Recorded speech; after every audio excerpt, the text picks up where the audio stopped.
Guess what, friends? It's the start of a new Kendra's card challenge. We are up to challenge number 23.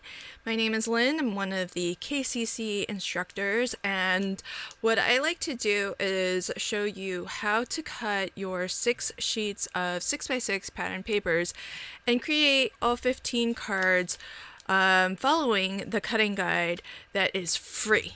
Yes, you can download this printable for free. And not only is it a really wonderful resource for card sketch inspiration, but if you play along, you can win a whole host of prizes donated by our sponsors. So you've got until this challenge runs for 3 months, so you have from July 1st until the end of September to enter. And every single month, you can actually enter one full set of KCC cards. So for July, you can enter one set of 15 cards. August, make another set of 15 cards and enter that month, and the same for September as well. Now, why would you want to enter so many times? Well, Kendra actually pulls prizes every single month because some of our sponsors are generous enough to donate monthly prizes, and as well, Kendra will pull prize winners at the end of the quarter for all participants. So those quarterly prizes, you'll actually have more chances of winning if you actually enter each and every month. So there's lots of time to craft this set of cards, and what I like to do in my instructional videos is I actually like to show you different ways to approach the card sketch challenge. Now, this is actually designed so that you can easily smash your 6x6 paper pads. And I do have a previous series where I show you how to cut the 6x6 papers according to the cutting guide. And I don't have one yet for challenge number 23, but I will craft with 6x6 papers for challenge 23. However, I thought what I might do for this first set is actually craft with some new goodies by My Pretty Things. And these are actually 8.5 by 11 double-sided pattern papers. And what I thought I would do is approach the card sketch challenge with a different size paper. And the reason why I really love what Erin has put together here is because these are, this is lovely. This is the cover sheet, but seriously, you could totally use that for as a pattern paper as well. But not only are these pages just beautiful and fun to craft with, but you can kind of see they're nice and large, they're gorgeous.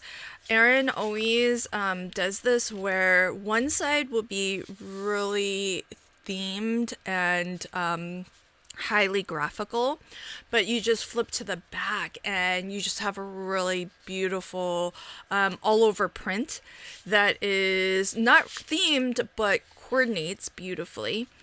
And so I thought it would be really fun to craft with these papers. I really enjoyed making my set that was with the Wonderland papers by My Pretty Things, and I was really happy to see when this collection came out because it's just gorgeous. It's something like a little bit different. It's got a very like sort of distressed vintage feel to it, and I just really love these prints. Now, one of the things that is an interesting challenge with crafting with papers this large, I mean, you can actually look at this, it almost looks like a beautiful like 2-page spread, because you can kind of see it's kind of continuous across here. But one of the things that might be a little bit of a challenge with prints like these is having such large images. So if you've got designs, maybe you're crafting with 12 by 12 papers, which is something else that is pretty common.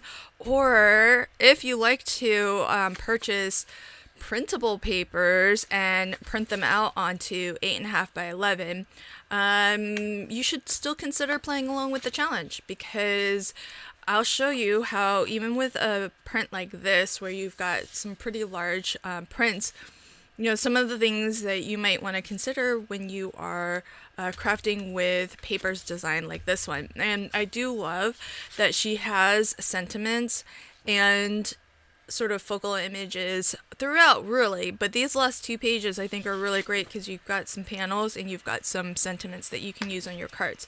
But not only that, there is a separate ephemera pack. Look how generous that ephemera pack is. So there is a separate ephemera pack that you can order as well for more focal images. And then really awesome is the perfectly coordinated glitter enamel dots to go with. So I think that's really amazing as well. So let's get started by actually picking our pattern papers. So how I think I will approach this is I actually want to look at the sketches first, just to get an idea for how the pieces will be cut. And so by that, what I mean is, are there a lot of smaller pieces, kind of like what you're seeing here? There's like lots of different strips, 1/2-inch strips in this case. Same here, like lots of 1/2-inch strips. This seems to have a pretty large panel, which is an opportunity. And these, I would say, like large pieces like these, where you see the colored panels, those might be nice for larger scale prints. So what I'm looking for is, how many pieces have, sort of those large scale print opportunities, and how many and which pieces are more your small strips. Because if you take a large scene and you cut it down into a small strip, you're not going to really see too much of it by the time you're done. And so those are the considerations I'm looking for. So right now in my head, paper B looks like it might be a good candidate for one of those larger prints. And maybe paper C, we'll see. Paper F here, I think could be interesting. Now I know there's a large piece put over top this, but we can always change that up a little bit if we needed. Paper D, this yellow piece back here, that seems to be a pretty large print, but there's quite a focal image here that's put in over top of it. So that's where, if it was a scene, I think you would lose a lot of that scene. And there's kind of no way around it almost, because this is such a focal piece. E, however, this looks like it could be an interesting piece. That could be a big scene. C as well. That might present an opportunity, because you can always change where your focal image is. It doesn't have to really cover up as much of C as is shown in the sketch here. And so those are our 15 sketches. So I think I've identified possibly paper B as a good candidate for one of those larger scale prints. It is used in these smaller strips as well, but looking at the papers, because they're double-sided, we can always flip to the back if we need to use it for a smaller section. I think we said C might be a potential candidate, because there's some of the larger pieces here, so that might be something. And paper F, this could be really interesting because you have the background here and you have 3 pieces that are layered like this, but this actually could be an interesting way of almost like cutting a scene into circular parts and reconfiguring, or just creating a different presentation of that scene that's almost like a little puzzle. So I think F, I might be inclined to pick a large scene, and maybe everything else I'll try to keep to a pattern that is easy to use in these maybe smaller rectangles or strips.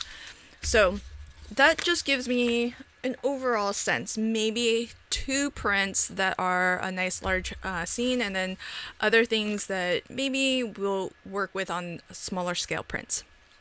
So this print here, I feel like is just gorgeous. Now, if you were a scrapbooker, this would be beautiful for a scrapbooking layout. And one of the things that I'm looking for in a large pattern like this is, if I were to take like a small section of this, would it be interesting? And I think that could be very interesting to just have like a small section of one of the carousel horses. So you could use this. I feel like cut into a small element that would go onto an A2 card, you would lose quite a lot of that. So I don't know that we would necessarily choose that. This one is like a real extreme close-up of like a wagon wheel, and I think I actually might use this for the back of it, and maybe even just take portions, just like little portions, because it just looks like beautiful, background texture. So I kind of like this as an option, so I'll pull that aside for an option. This print I think is really interesting. There's a lot of opportunities here. When you're using a bigger paper and not just a 6x6 that you cut exactly according to the cutting guide, it does afford you the opportunity to just pick and choose some different areas. And this has a lot of different unique sort of patterns. Like this, I feel we could get maybe a couple pieces out of. This down here with the bunting, you could probably get a couple pieces from, and the sort of dark grungy teal in the back is of course making that one of my favorite prints. I feel like this one's the same. It's a medium-sized print. You could definitely take small sections of this and you would be able to appreciate a lot of these building structures. So I think that could be interesting.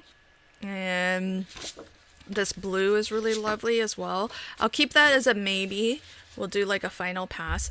So this one's another one where I sort of feel like, boy, this works really nicely as like a full scene, and it would be a little bit hard to sort of just kind of take one little section of it and really appreciate the scene as a whole.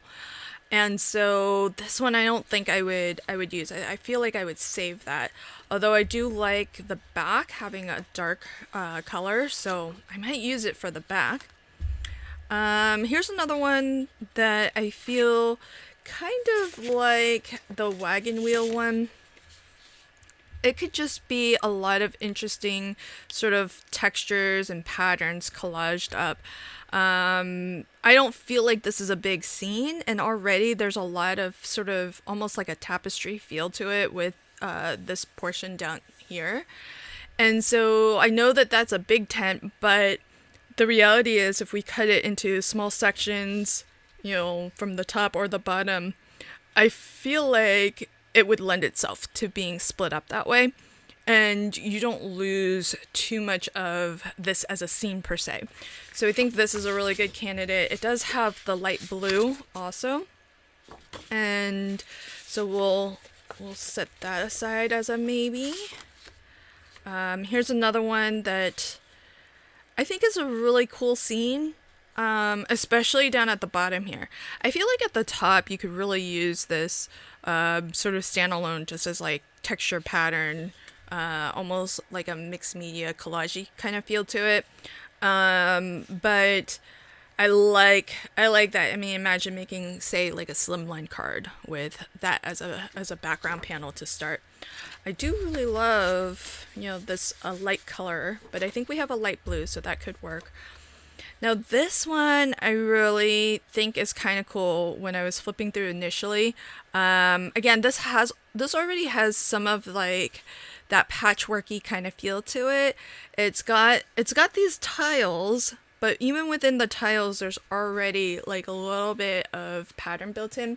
So remember, and I don't know what size if this will fit, but there was this particular specific sketch that already has, like these split two pieces where paper E is the one that is the part of the original 6 sheets that you would choose.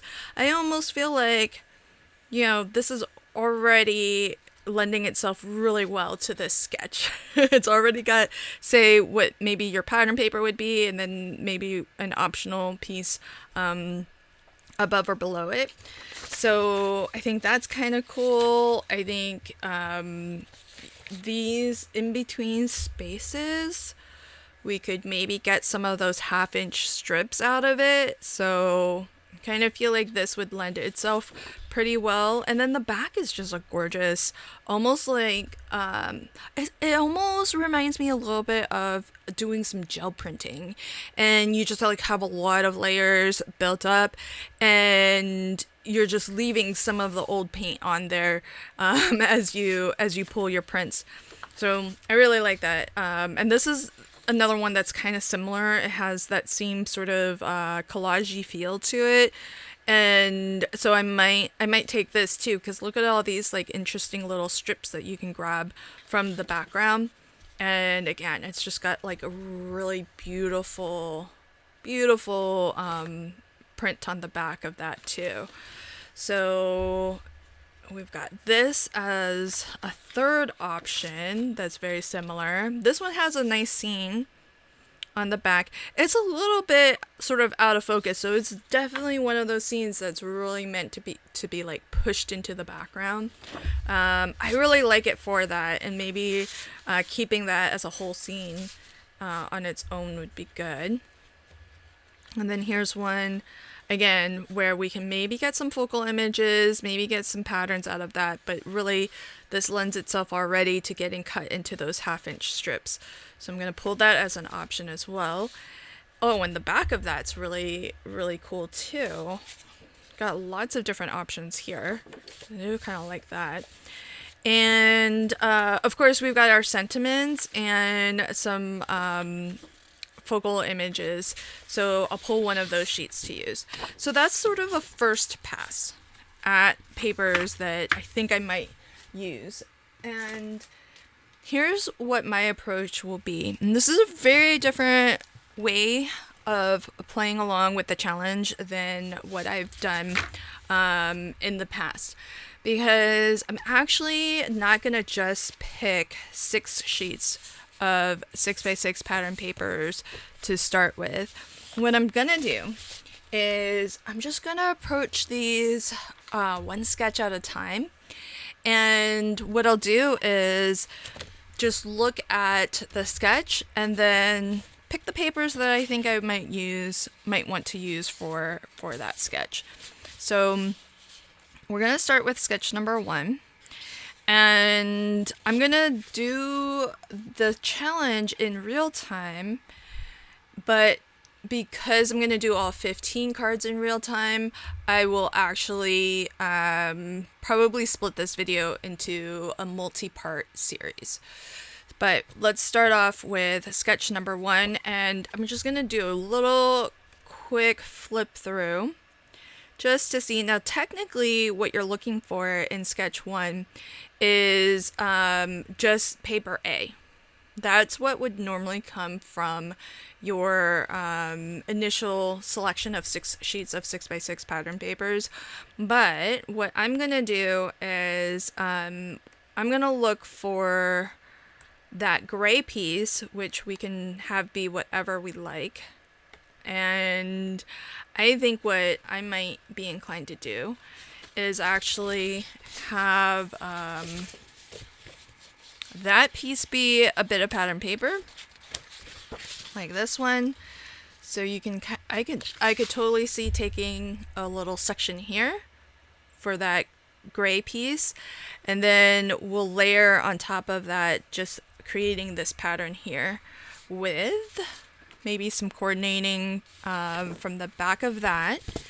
And I think what I might do is, because I know I want to use these, and if I use, say, this color, maybe I want to create an alternating pattern with something from the back of these prints, or even layer it over top of one of these images here. So let's just find something that we feel I don't mind covering up too much, because this block here is just 3 by 3. It's not very big. And really, I think I can get this whole sketch maybe just from this, from this by itself. So let's start there. Let's just see where we end up. All right.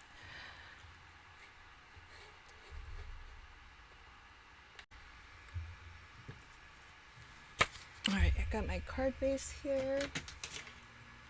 And let's make our first cut. So let's see. We've got this gray piece here.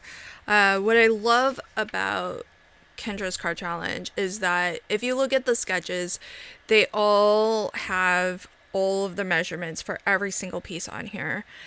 And I think that's a really cool thing that Kendra takes the time to do, because it really enables you to dive into this challenge the way that I'm showing today, where I've actually skipped the cutting guide that shows you how to cut down 6 sheets of 6 by 6, and I'm jumping right into the card sketches, and I'm cutting everything to what I need specifically.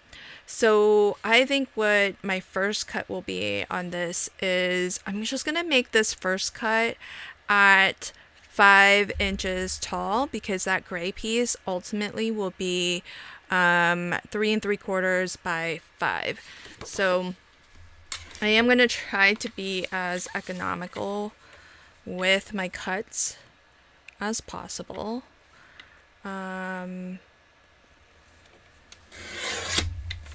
So we'll have that to start. And then now I can now that I've got this cut down, I can sort of start to block things off and see, okay, which side do I think I might like? And I think I like the left-hand side more. So then I'll cut that to 3 3/4. And see how even when it's cut down from the larger size, it still looks nice. You still kind of get the idea that these are building tops, and you might not see everything below it, but it works just fine.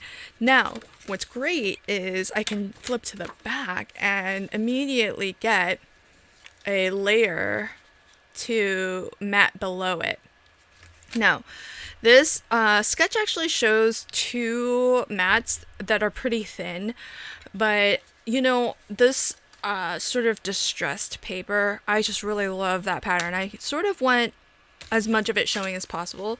So I'm actually going to cut this to the full card front.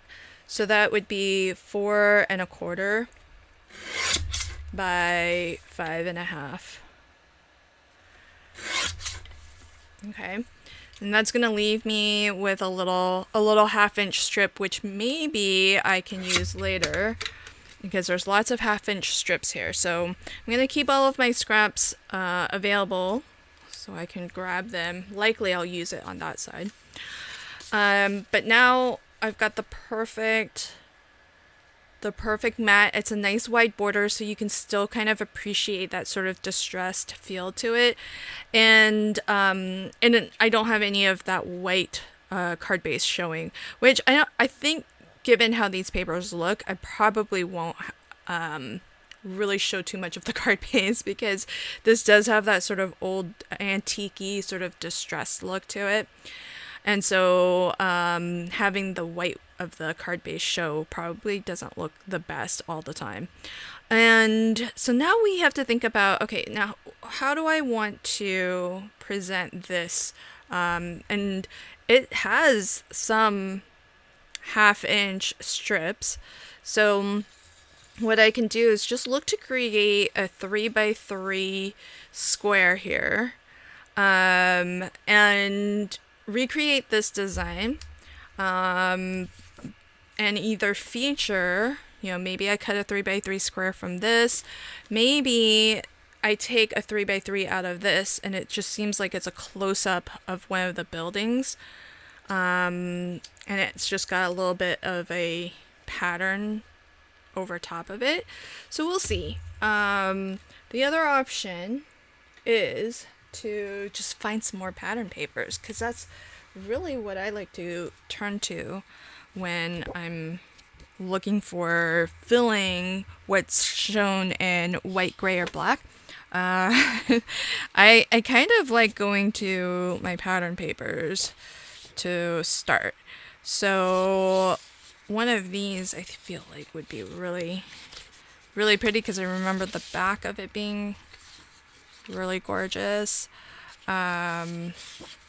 This could be really fun. Like that could be, I could cut that window out and that would be an interesting little way of interpreting that piece. So that's kind of an option. And it is just a square. So you can use your nested shape dies and just sort of die cut into a particular area. Now, one of the things that, of course, if you're playing along, you have creative license to sort of interpret the sketch however you would like, so long as it's really clear that you've really taken inspiration from this. Now, because the pattern paper is represented in these strips, that is definitely something I want to preserve. And so it's just a matter of how do I want to imagine that or reimagine it on this particular card. So I might save this to have a little bit of that same color as a border for whatever I do there. And I kind of like maybe picking up on some of the orange here as additional pattern paper, and having maybe some of the stripes be some of this dark area here. And then I'll put like a sentiment over top of all of that. So I think we have a little bit of a plan of attack. Now, as I look at these two pieces, I want to think about which one makes sense to cut up if I'm going to use the back for that starting square. And I think I'll use this because I kind of feel like this could be an interesting panel as well. So we'll save those and we'll cut a 3x3 square out of that.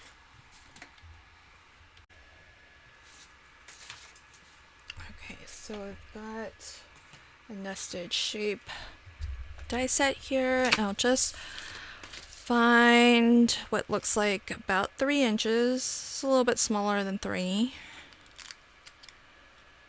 And I think for me, I don't want to cover up too much of this scene. So since we're reimagining things, let's go smaller. So let's maybe do a little something like that. So we still can appreciate that we've got these sort of big top tent almost structures, and we'll just create this pattern but on a smaller scale, because this die is not 3.5 or 3, it's more like 2 and 2.5 really. So I think that's going to be what I go with, and I want to cut the larger one out of this pattern. just so that I have the same frame as what we chose initially. Okay, so I've got that. And then I want to take the next die down and cut my next layer. So that layer is going to go there. The next size down, I think what I'm going to do is I'm going to take this for the next layer, which is shown, this blue is what's shown in white here. What I'm about to cut will be the gray piece. And then in terms of the pattern paper, I'm going to use this sort of rust color to make those diagonal strips, because I think it'll just create like a really nice tone on tone kind of pattern. And I think that'll look really good to start building on top of. It'll set sort of like a foundation for a focal image. So I think what I'll do, I'm just trying to see like where, I'm looking at the back just for consideration, so that I take, you know, a chunk out of this where I want. I think I'll take it from this corner. And in fact, maybe I won't, I was thinking maybe I won't die cut just so that I can save as much as possible. The other thing I like about this corner is got a little bit of distressing, and it's a little bit lighter in color, so that darker rust color, there'll be a lot of contrast, which that's what I'm looking for. I'm looking for papers that coordinate well, that have some contrast, and that way each pattern really, you know, has an opportunity to shine. So I've got that as a bit of scrap, and actually I'm going to just use a little bit of tape. I try to cut into my plastic plate as much as possible, even with my Anna Griffin, even though I know everybody cuts into their magnetic mat, including me, but I try to, if you cut into a hard plastic, you're gonna get a cleaner cut most times. Okay, so we'll get that going through, and then I want to cut a strip of this. And I think I'll cut it from this side. We'll leave that since I'm using it on the reverse side. So there's this.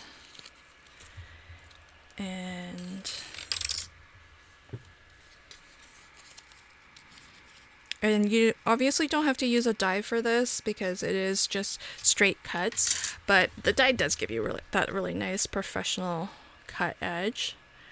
So I think we'll end up with something a little bit like that. And now let's take a strip off of that. Now I think, okay, yes, I want to take that side. So we'll take 1/2 inch off. So this is pretty exactly 8.5, and since I just went 1/2 inch, I'm just gonna scooch it on over to the 8-inch line and trim. That'll get me 1/2 inch. And look at that, I've got some variation at the bottom. I've got a really nice sort of texture, but it looks very nearly solid, but it is still a pattern paper. And so what I'll look to do here is just probably put this piece on like that, so we get it nice and centered. So see how I'm looking at, I'll show it like this. So I'm looking at trying to center this point, if we're gonna set it like this. So I want the corners here to basically be centered for this first strip. So what I'll do is just get a little bit of double-sided tape runner here, and maybe a line of liquid adhesive just so that I have some wiggle room time. because this is pretty quick grabbing. Okay. All right. So I want to place it like this, but I want to try to center it. So that's why I'm gluing from the back, where I can see a little bit more easily that the corners. So aiming for, and if it's not perfect, it's not the end of the world, but you can kind of see I've aimed for it to be centered and for this to be kind of in the center. And it's not perfect, I know, but I'm okay with that. And so we'll start there and then just trim whatever's overhanging. When you see pieces like these where, you know, there's a little bit of an angle, that kind of gives you a hint that it probably started as a rectangle, and and a portion needs to just hang off the edge and be trimmed off. And the easiest way to do that is whatever is below it, don't quite glue it down yet until you've got these strips attached. So now with this piece left over, this angle should actually be the exact right angle, like correct angle to continue your pattern. So I'm gonna put a little bit more double-sided adhesive,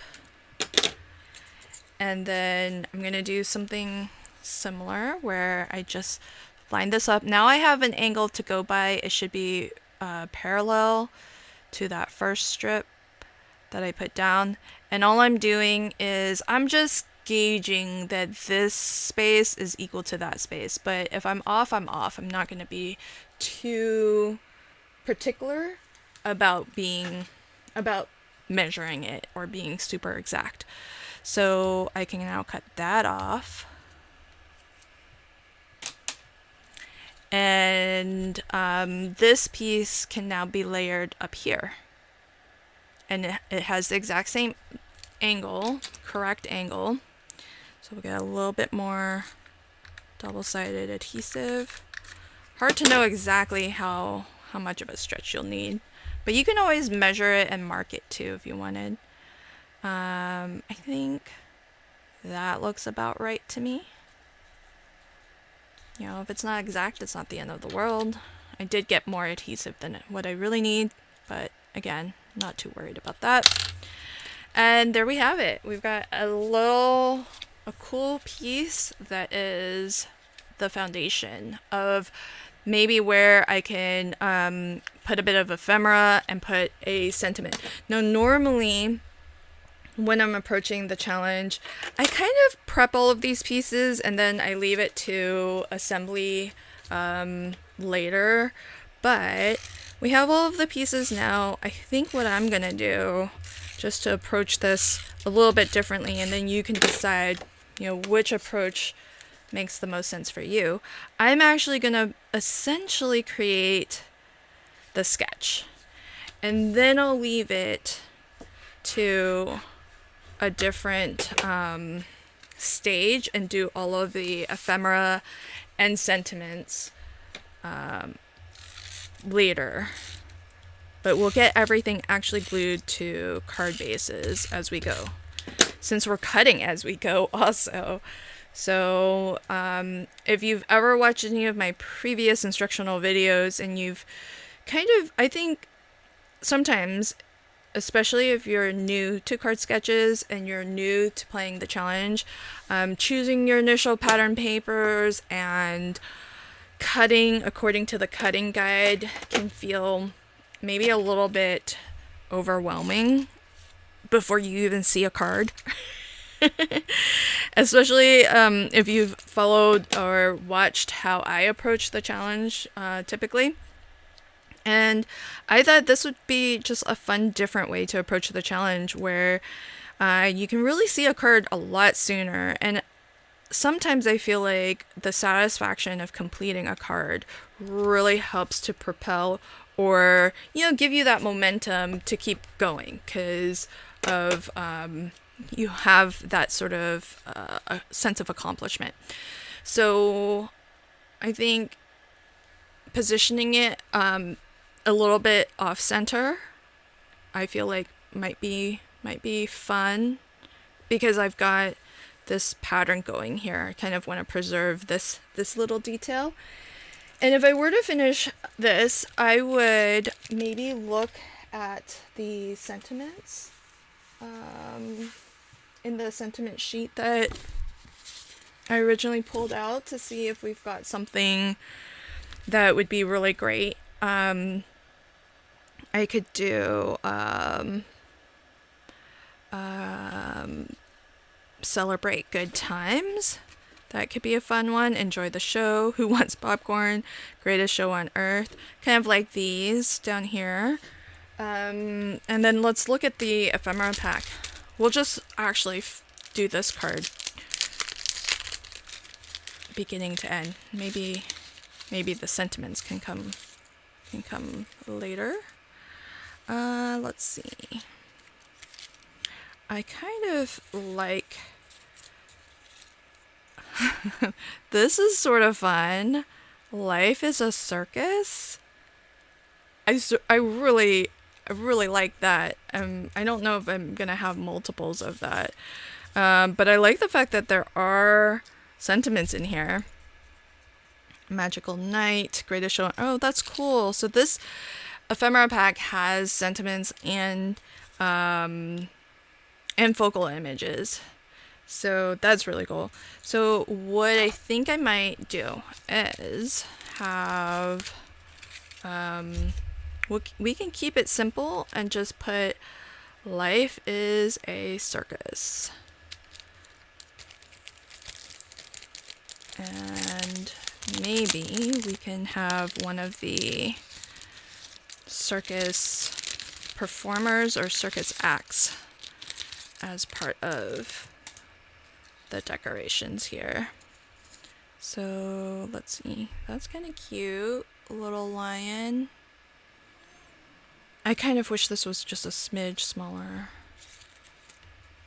because I don't want to cover too much of that pattern. That is sort of the cool part about this sketch. So we can do that. It's kind of cute. And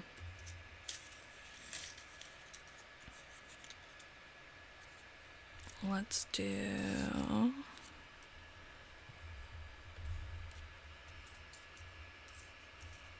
this is one of the reasons why I kind of like doing the ephemera at the end. Because it can take me a little time to figure out what I want to use for ephemera. I like Showtime. The scale of that is really nice, and it doesn't cover up too much of that piece that we just created, and so I kind of like that. And I like maybe putting a little something like that. How's that? Yeah, I think that is what I'm gonna go with.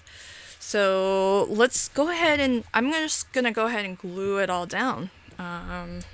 Might not do that for all of them, but this way you can kind of see one card from beginning to end. For me, I feel like being in one mindset and then taking that mindset through all 15 cards is more efficient for me than completing one card at a time. But sometimes, like I said, it is nice to approach these one card at a time, because then you really get that satisfaction of having completed cards nice and early. So I think that's good. And then with Showtime, I think what I'm going to do with this is actually I've got some low profile foam that I want to, actually that's so small, maybe I'll use some 3D glue gel to put behind there. This can be a lot easier just to get some gel, a little bit of dimension.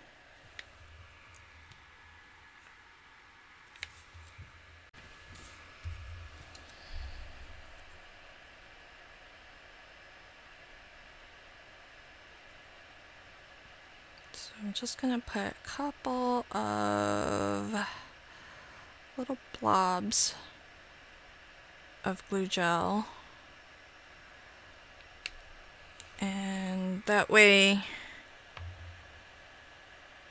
we don't have to cut down small strips of foam, and we still have the benefit of that added dimension. And then when you put it down, you just do a little bit of a tap. Don't set anything heavy on top of it because it needs time, but it'll hold just that little bit of dimension. And we have a card complete. Now, in this collection, there's glitter enamel dots, and so I do want to maybe at the end take a pass at adding some bling to my cards, but that's how I'm gonna approach each card. So let's move on to sketch number 2.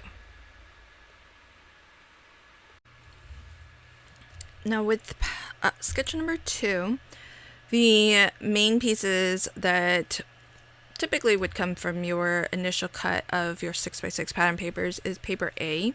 You've got a couple more of these 1/2-inch strips, and this one has like almost like a basket weave effect going on. And so I think what I might do is, we already have this one strip and a bit of this scrap piece, so I think I'll use this for at least a couple of those strips. And what I want to choose to go along with it, I already have some papers that I've already cut into, so I definitely want to sort of continue using these up as much as possible. And I thought maybe in that sort of basket weave, there's this dark gray and black mixed in there, and I'm wondering if doing something a little bit tone on tone, just taking another long strip out of this. Do I have a bit left over from the previous one? I should have a little bit left over from the previous one, or maybe I don't. But I'll just take a strip here and then take a little bit here and then create this sort of basket weave pattern. And the question now for me is, what do I want to use for that white piece? If these are going to be, the strips that I'm using to form that weave pattern, what do I want to lay that on top of? So I could lay it on top of a little bit of a scene. Taking this section might be interesting, but that would sacrifice the clown, which maybe I'm okay with. So let's just get started trimming, shall we? So we have some pieces to start to work with. Alright, so the first thing is I want to take 1/2 inch there. And this piece is now 8 inches because we already took 1/2 inch off from that end. So taking 1/2 inch off here, it's gonna bring me right to this line. So that works out really perfectly. See? That's just perfect. And this actually would be good front and back, because now that it's cut on this side, it's just like a nice little pattern on the back. If I can, I'll try to get everything I need from this, but I don't think I can. So what I'm gonna do is cut a little 1/2 inch strip from here, and I'll just take it off of this edge. So same thing, it started at 8.5, so I'll just take a 1/2 inch strip and we'll cut it down as much as we need to make that pattern. And what do I want to, I don't want a busy pattern for that white layer because it's going to mostly get covered up. But I do want a pattern that maybe picks up some of the colors that we're going to use as strips here for our weave. So I think taking this little section here in this corner, that might be the way to go. I think that's what I want to do. So let me see what size I need there. So this panel measures, that white panel is 3 1/4 by 4 1/2. So 3 1/4 by 4 1/2. So I think what I want to do, I'm going to see if I can get 4 1/2 going that way. Just double check my measurements. Yeah, 3 1/4, 4 1/2. I'm going to see if I can get that going this way. So it's 3 1/4 this way, 4 1/2 that way, if I can get that. So let's see. Yeah, I think I can get 4 1/2. I might cut a little bit into that, but let's find out. So I'm gonna first take, oh, actually I don't want to do that because the clown is like this. If I took a piece going that way, I'm gonna take a part of this with it, and I don't want to do that. If I have to sacrifice this side, I just want to contain it to just losing this print. So I'm gonna do 3 1/2, 3 1/4 this way, and then take the 4 1/2 that way. And just to make sure I don't lose anything I don't want to lose, I will cut from this side. So I only need 3 1/4. So 3 1/4 puts us there, which I think works out perfect. Oh, this is working out really perfectly. It puts me right on the edge of that pattern. And then now I'll cut 4 1/2 and I'll just sacrifice our clown there. But it keeps it minimal. What I lose from the back design is pretty minimal and contained to just that one print. And look at the back. That's still pretty interesting, I feel, as a little bit of a scene, but I've still preserved this. So I like that.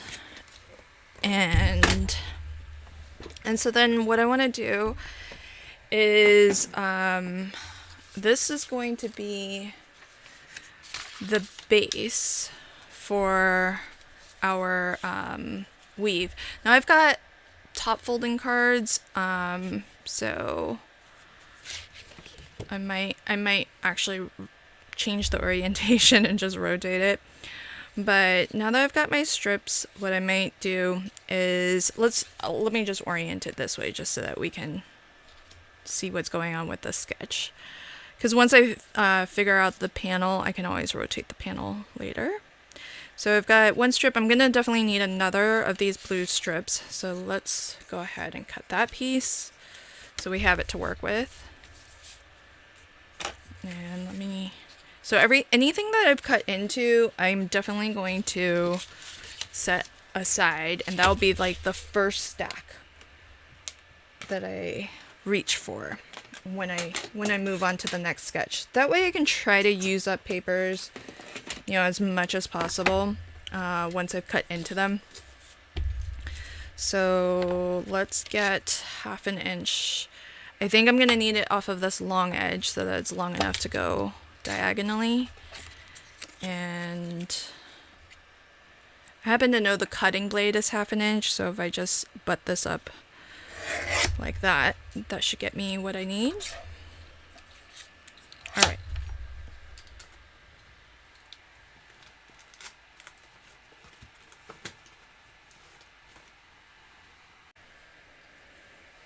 Let's see, so we've got one piece kind of like that. And another piece like this one I feel is gonna get centered on that corner again. So I think that might be the first piece I put down. And then I'll kind of figure everything else out. So that it looks a little bit like a weave pattern. So some things will cross over and some things will cross under. But I think it'll help to get one piece down to start. So let's have this be our starting point. And in fact, maybe this one.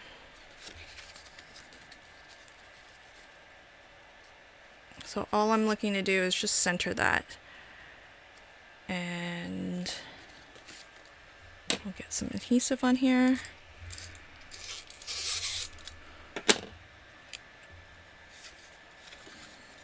And it's gonna go, I think I want this in the bottom corner. So it'll go like this, and I'll just aim to get that corner nice and centered.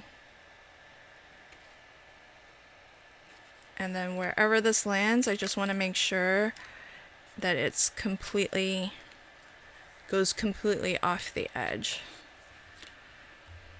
Okay. So there's that. This looks like a really fun sketch to create that weave pattern. And what I think I'll do is, now that one's down and all stuck. But these ones, you know, now we have some room to maybe kind of play a little bit. So you can have there'll be 2 strips that go this way, and then 2 of these strips go that way. But you can kind of weave in and under. So like I'll have this go over that, for example. And maybe I'll leave these open so that if we wanted to still weave something under, we could. And we have that option. So I did start with that just being totally down, just so that we can have some starting point. But with these next ones, I think what I'll do, just to give us some more options, is I'm going to start to glue it down from the bottom, but just leave a little bit of it open. And that gives us a little bit of flexibility. Oops. I didn't put this down. So there's that. Okay, so just a little bit of liquid adhesive. I just want to make sure it's long enough to go all the way across the edge up here, so we can trim it off later. But I'm not gluing this down. So just gonna have it glue a little bit down here. Trim it off, and then we can kind of one of the reasons why I want to do it this way is so that I can sort of build up the weave and have a little bit of a play. So I'm just gonna anchor, anytime I put a strip down, I'm just gonna anchor it from one end, and then leave the other end open so that I can still weave something, either choose to put it over or under. If you glue it down completely, your only option is to go, the next layers have to go over top. So this one, same thing. I'll just get this down a little bit to start. Oh, actually, this piece goes like this. I think this piece I want to go like this. Here we go. So there's that, and I'm looking to make sure they're parallel. Okay. So liquid glue is good for this, for little oopsies like that. All right, so there's that, and I can even trim this off.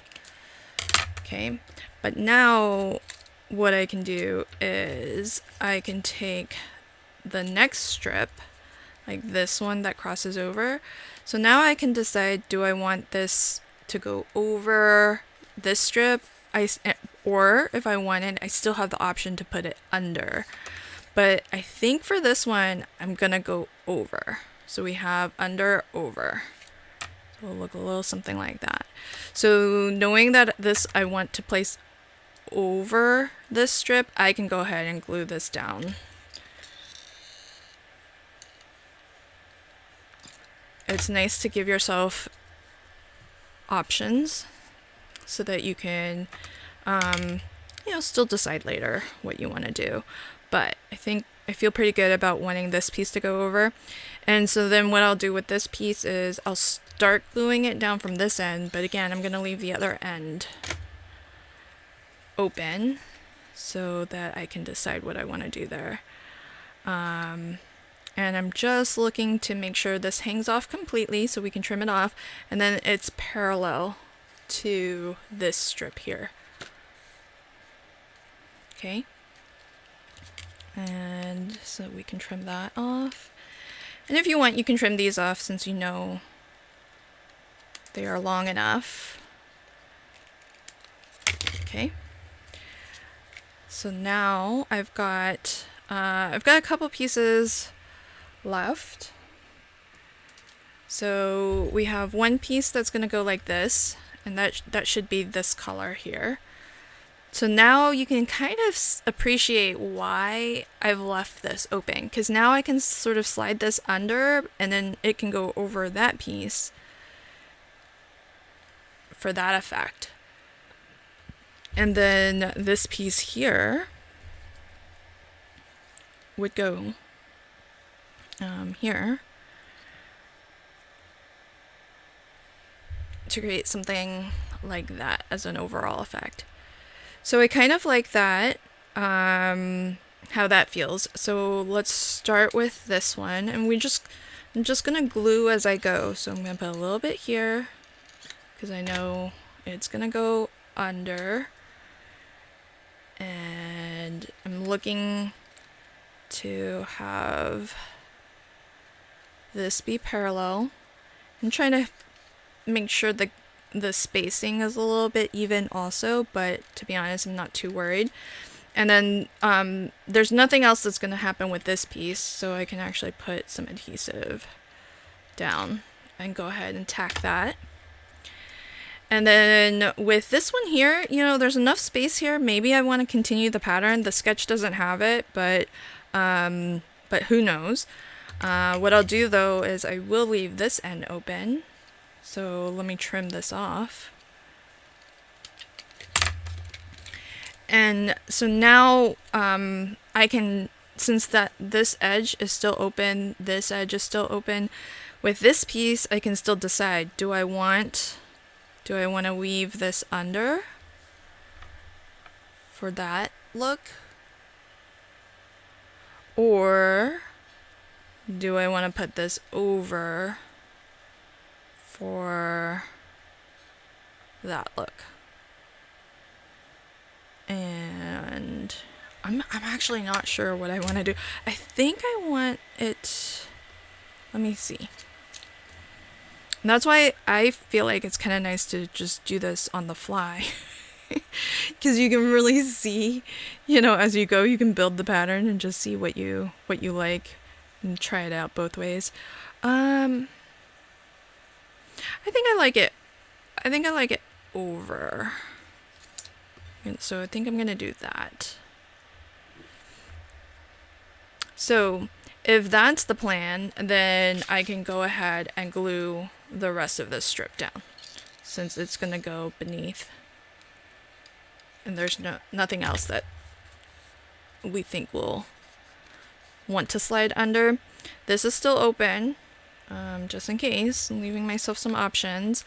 So this one, I'll go ahead and start it on this edge, since I don't know if I want to add a little something there or not. We'll see. I have scraps, so I probably can if I wanted. And I just want to position this so that we're staying parallel. We're trying to keep the gap consistent. And I can trim this off. All right. So now that's what I have so far, and that kind of matches the sketch. But why not just finish it? So I've got this little bit of scrap here. So what can I do with this? Well, I can maybe do a little bit of a weave like this and just add an extra strip. I mean, we don't see that in the pattern, but I've left these open so that I can either go under this one and over that for that look, or I can do under and then over for that look. And let's just do it. Why not? I think we'll do that.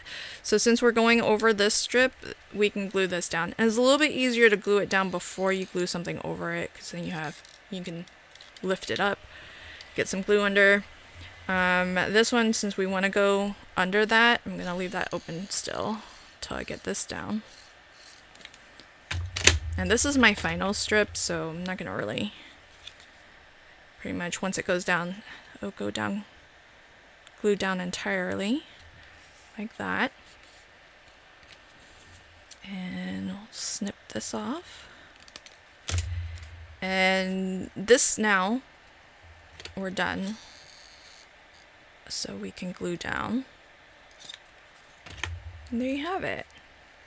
How fun is that weave? Now it's like, it's not the perfect over under everywhere, but it's kind of nice. And I would almost say, since I have some extra, let me see if I can just fit this a little bit like this. Which side? I almost feel like I want to put just this one little bit up here. Maybe complete that, and then down here maybe I'll have a little focal image. So yeah, I've got this little bit of scrap, let's go ahead and use it.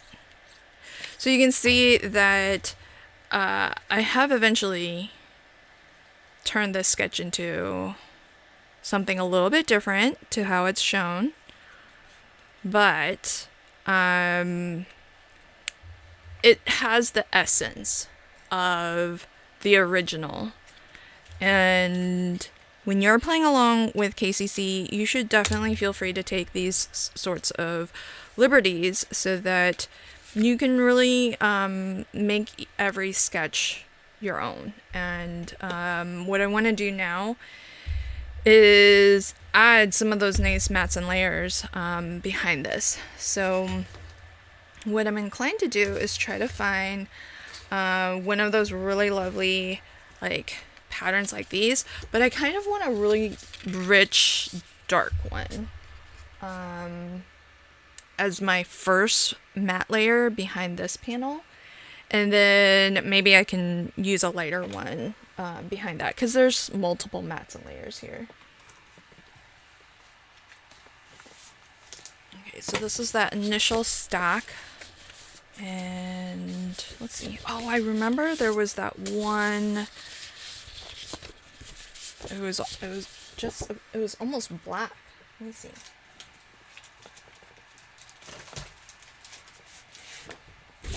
It's usually the back.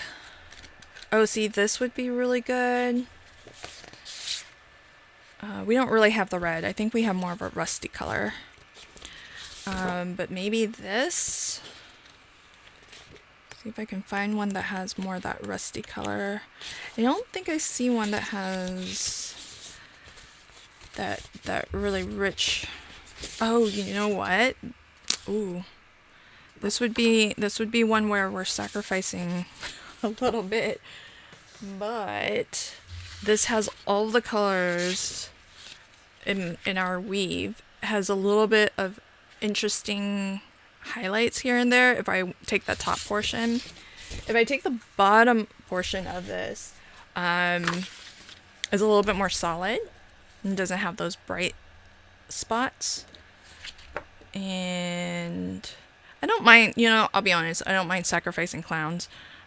So maybe I'll take this portion here and sacrifice this clown here. So yeah, let's do that. So our first matte layer is 4 3/4 by 3 1/2. So that first cut that I make is going to be 4 3/4. I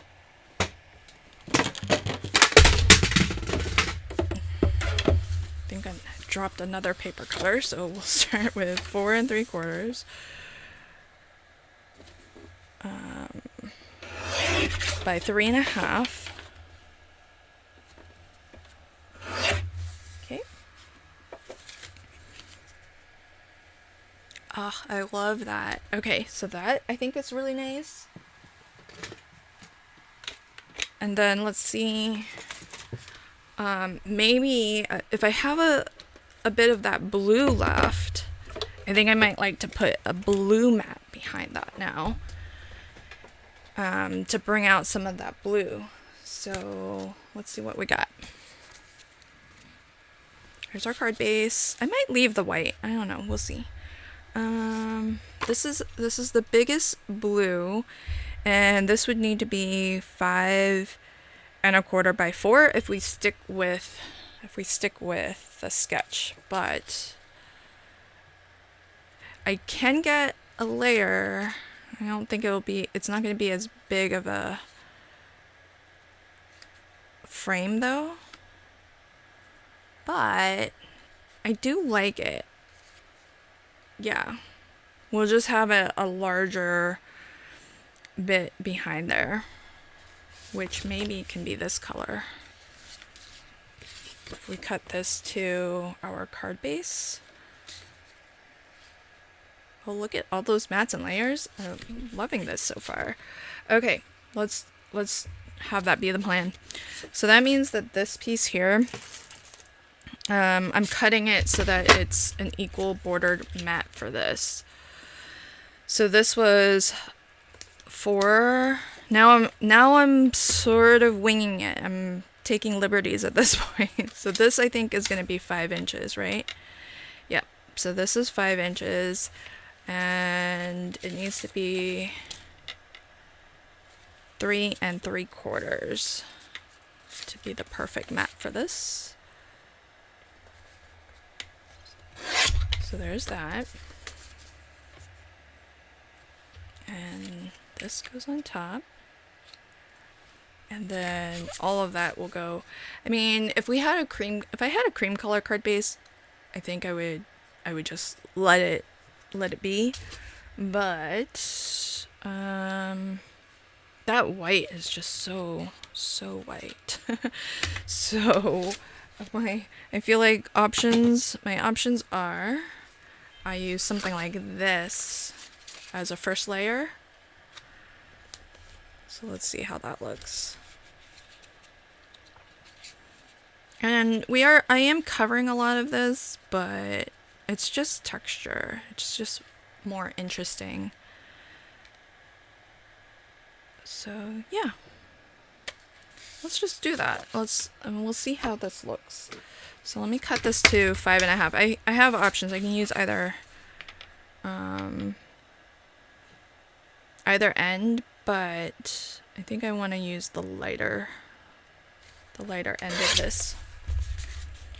Okay.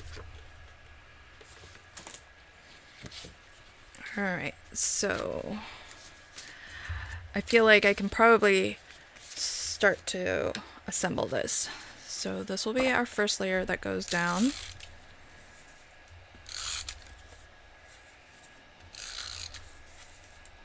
And if you're playing along like this, you can really easily just use whatever scraps you have.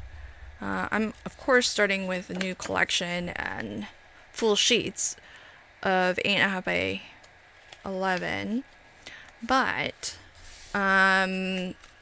approaching this sketch by sketch is a really great way to scrap bust, because you can just use what you've got, and your set of cards, it doesn't have to be a set that, originated all from the same paper pack or paper collection.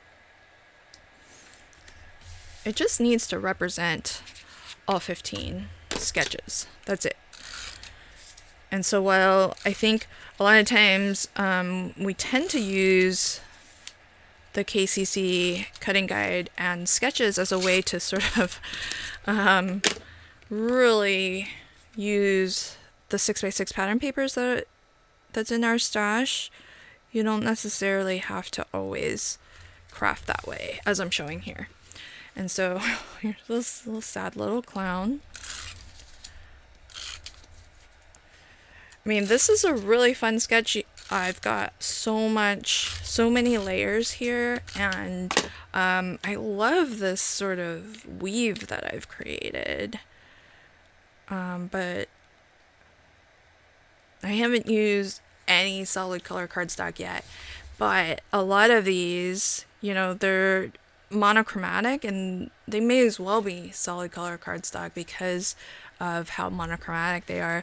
But this becomes a really good foundation to decorate, and a couple pieces of ephemera and a sentiment, and I think we're good to go.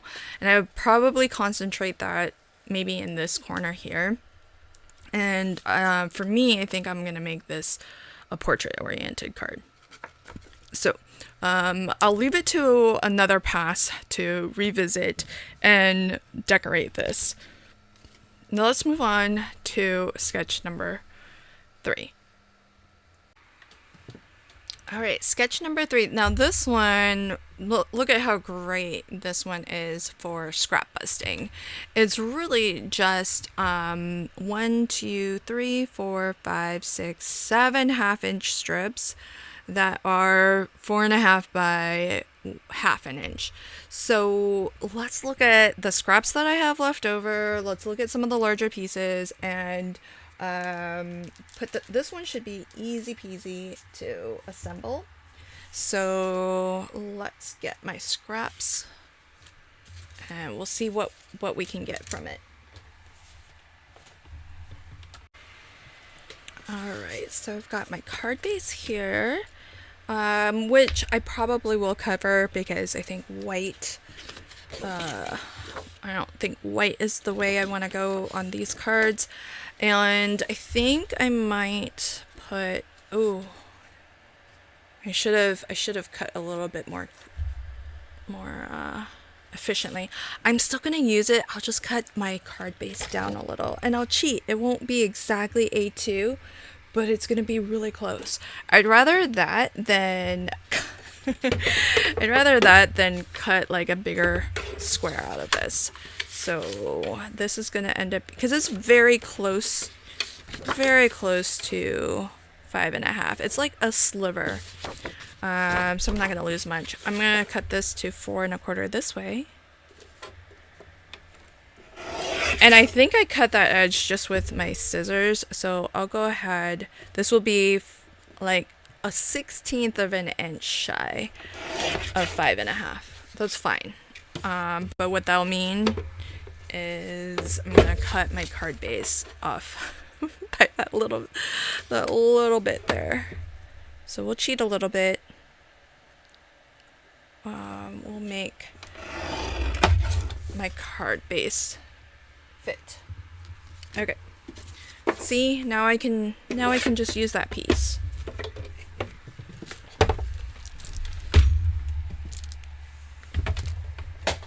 Okay, and then let's see what I've got for scraps. Now, shown in the sketch, there's, I think, all 6 of the pattern papers are represented. So 6 different pattern papers, and then one of them gets duplicated. So let's go with, this is our background, so we'll save that. And this is a full inch. So I think I'll go ahead and cut this so that I get 2, because this is what? Is this 4? Should be 4, and these strips are 4.5. So let me cut this to 4.5 just to start it. And then 1/2 inch.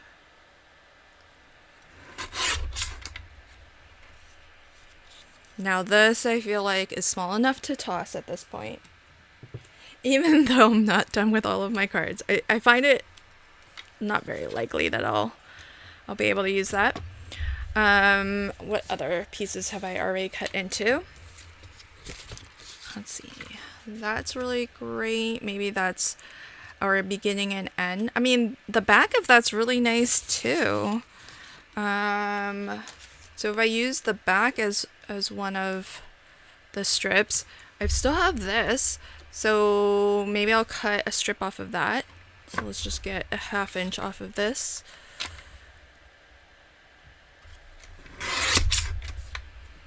I can even get, I think, another 1/2 inch, because that looks very different. So let's do another 1/2 inch. Okay, now we're getting to this part where I'll just cut that off, so that I have a little bit more of a manageable piece with a nice square edge. And I can still use that, but I will toss this. Alright, so see, I kind of feel like that one is the most interesting from the back, I feel. So this one I want to use on that side. And I do feel like because these are going to end up looking pretty different, that even though it's technically the same pattern paper, but because it started from like a bigger design, you know, cutting different portions of that big design, it effectively makes it look like it's if it's an entirely different piece of pattern paper. So I think that gets us let me cut these down. So these should be 4.5. So go ahead and trim that down, and trim this down also.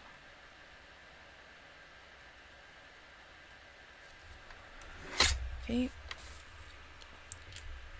So we want 1, 2, 3, 4, 5, 6, 7. So 3 more strips to go. And let's look at our other pattern papers so that we've cut into already. I think I want to take a bit of this rust color here. Ooh, and the back of this is kind of nice too. But I've got room on this edge to get a little bit of that rust color. So this is actually 4 1/4, but I just want 1/2 inch off of that. So I'll cut that.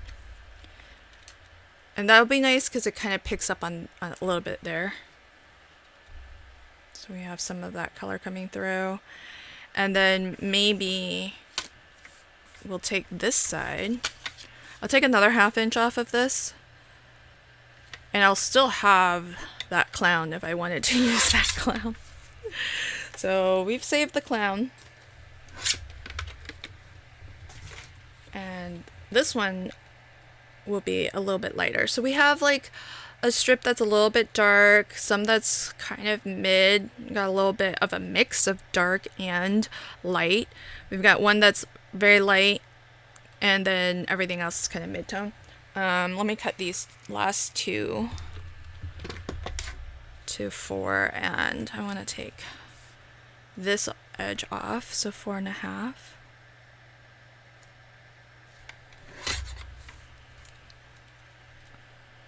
And this might be like a little too dark, so I think I'm gonna take off from that end.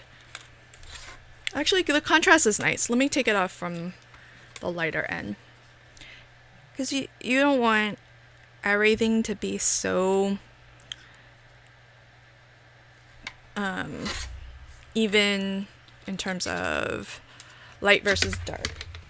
When you have some good variation, then everything kind of, I feel like everything is just pops a little bit more. Okay, so let's get some adhesive behind these. We'll start with this panel.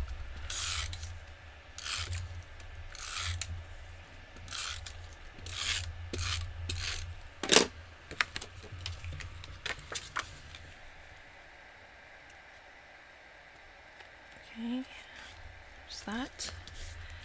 And then, okay, so now with the strips, it does look like it's pretty centered left to right.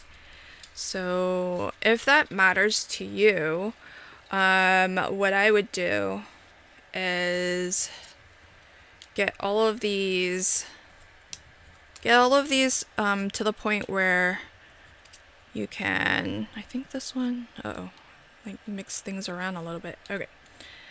I want to put these in the order that I had them. So it might have been something a little like this. I kind of remember. Wait, there's one missing. There is one of these got flipped.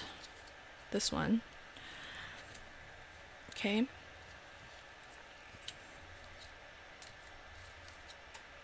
Yeah, so what I'm gonna do is, I'm not too worried about up and down spacing, staggering it is kind of nice.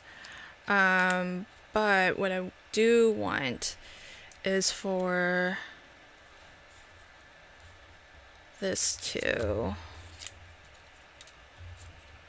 is it this one? Yeah. I do want to position these right up against one another, and then I'm going to use some washi tape to attach them, and then I can center this as a single unit left to right. So just push them right up against one another and put some washi across. Okay, so as you can see, I don't really care too much about the stagger going this way. It looks like it's pretty even, but I'm not too bothered by it. And looking at it, just the way that I've done this, 1, 2, 3, 4, 5, 6, there's so much of a gap here because I'm missing a strip. So I need to actually add a strip. This is a good sanity check. So let's add one more strip to this, and I feel like this really dark one, maybe it needs a friend. Maybe it needs one more dark strip to go with it, like this right here. So let's grab, I do like to just always look on the back just to see where I'm grabbing from. Let's see, maybe I want to take, this is going to be really dark if I take this. Decisions. If I take this piece here, it's the bottom of the ballerina. It's below here, but I can still use her. If I took this, which is kind of dark, but not super duper dark, there's this little strip here. I would be inclined to cut that off and then just toss it. So if that's the case, let me just use this really dark one. We'll have quite a lot of contrast, and it's a lot longer than what I need, but I can still use her, and I can get a little bit more of that really rich dark color. And this is 4.5. And then now that one dark strip, it doesn't look so out of place anymore. So now it'll have a little friend. So let's figure out, I think I want it in between these two. So I'll just tear the washi. So let's keep this stagger.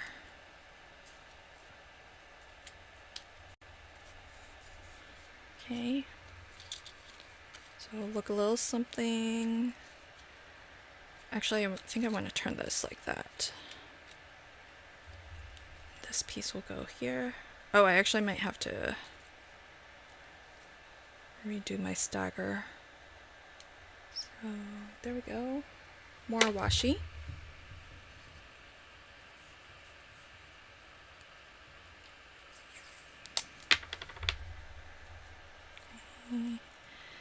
And I'm gonna I'm gonna just take these off because I think the stagger is gonna be alternating a little bit differently. So now this piece will go down a little, up a little bit, and another bit of washi here so that we can get the last piece. Now this is looking much, it's filling our card much better. So that's looking good. All right, now that I've got all of these, see, now it's just one piece. So now you can do whatever works best for you. You can run your tape runner across it, but sometimes I feel like with stuff like this, just laying down tape this way might be a little bit easier. And then I never explain this, and then sometimes I get asked and then I totally forget. This is just a clear acrylic stamping block. I bought it as a set of 3, and it's just a 1" by 1" stamp block, but I use it to tear tape against it because it allows me to get a nice straight tear exactly where I want. The fact that it's straight and tidy doesn't really matter because it's just adhesive. Nobody's gonna really see. But the reason why I like using it to tear my tape is then I don't have to touch the adhesive, because the more you touch your adhesive, the less strong it is. So this allows me to apply my adhesive, but not ever touch it. So how did I have this? I think I had it this way with my pandas. Oh, actually, I think I had it going this way, but it doesn't really matter. I think it looks okay either way. And then now what I'm looking to do is just center left to right. Centering top to bottom is kind of hard because I've got my stagger going every which way. But there we have that. If you wanted to put like a little bit of liquid adhesive, you totally could. But look how great this is as a scrap buster. And this is the beauty of using these bigger prints, because I don't have 7 different pattern papers here, but it looks like I do, because just depending on which section ended up in that 1/2" strip definitely made it look like a different piece of pattern paper. I mean, I think most of the pattern papers were from this one print, this blue one. This one, this 4 strips I think came from that. And so it is kind of neat. It might seem like it's really hard to work with patterns like that, but as you can see, even something that had like a really clearly defined, I think this was the pattern that has the multiple different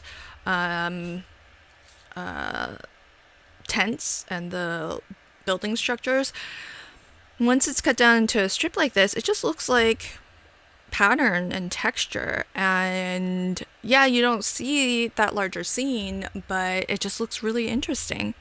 So I like that as the basis or starting point, and then you can pop, we can even finish this off with, this is one where if I had Life is a Circus, look how great that would look right across there. So I think that's cool. And then we can even call this one done. I might put like a little ephemera piece, just to add a little something of an image to this. So I think I'm gonna cut this balloon a little bit off so we can put her here.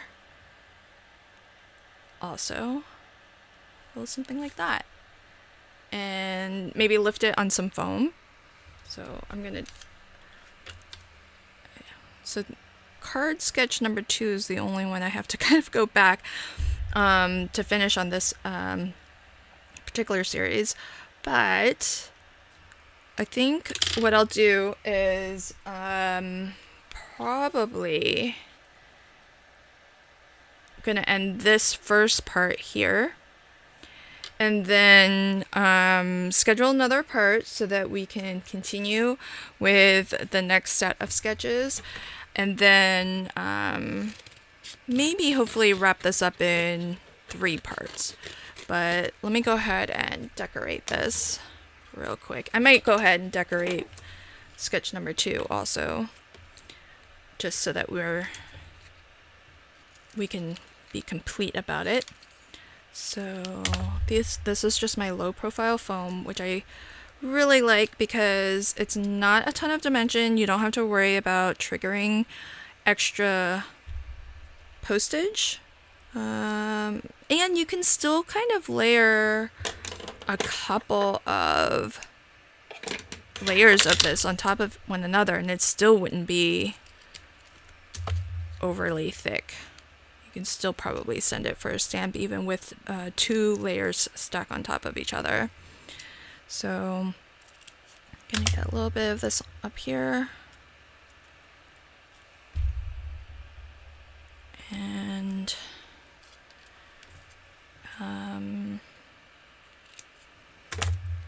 maybe another piece here. I do like to be generous with my foam. The ballerina, I think I'm gonna put her down flat onto the card. And she'll tuck in behind here. And I think there'll be enough open space to tuck her in, so I'm gonna go ahead and put this down first, since I sort of know where she's gonna go. I can still glue her down underneath this.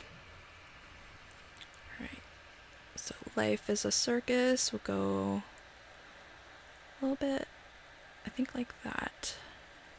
And I'm not gonna burnish that. I'm just gonna slide her out and get this glued down, because there is a little bit of an overlap, so I do want to make sure she's in the right spot. And slide her under. I like her breaking out of this line here. So something like that, and then this can go down. There we go. Look at that. How fun is that?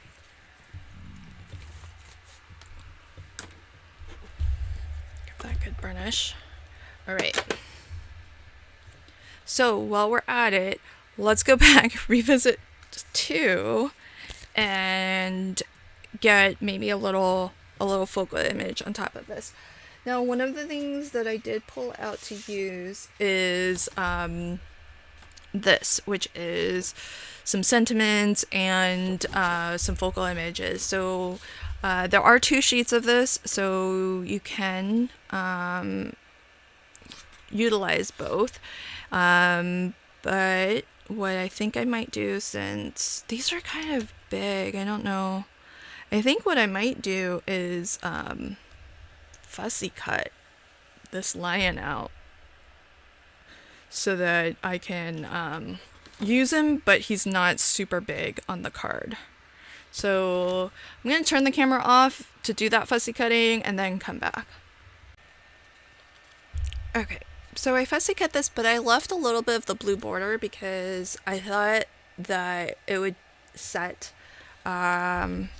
this apart off of the background kind of nicely, especially since we got blue as a little bit of a feature color here. And then I also fussy cut this to put below it. Greatest show on earth.